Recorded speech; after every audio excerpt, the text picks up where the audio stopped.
So 2022 in many people's minds will be, of course, the year in which the Queen died.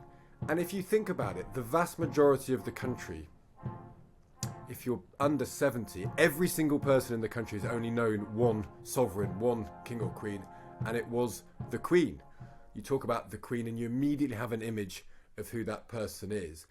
And we all knew, of course, that she couldn't last forever. Nobody does. But there was this sense that you could never quite imagine the day in which it happened. And then it did happen. I remember we did a breakfast show, normal breakfast show. It was perfectly jolly and interesting. And then this news just started to leak out of Parliament. There was a debate in Parliament, if you remember.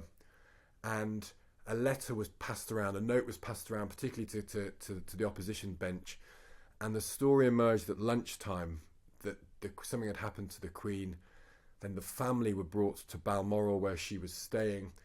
I came back into the studio with John Pienaar, and we had 3 hours of really wondering what was going on and trying to come to terms with this. Because whether you're a royalist or not, and this was the striking thing I found about it, and you saw this in the queues, that ridiculous long queue which looked like a Richard Curtis movie of people meeting and chatting, it didn't really matter your political views, it didn't really matter your age or your views on the monarchy.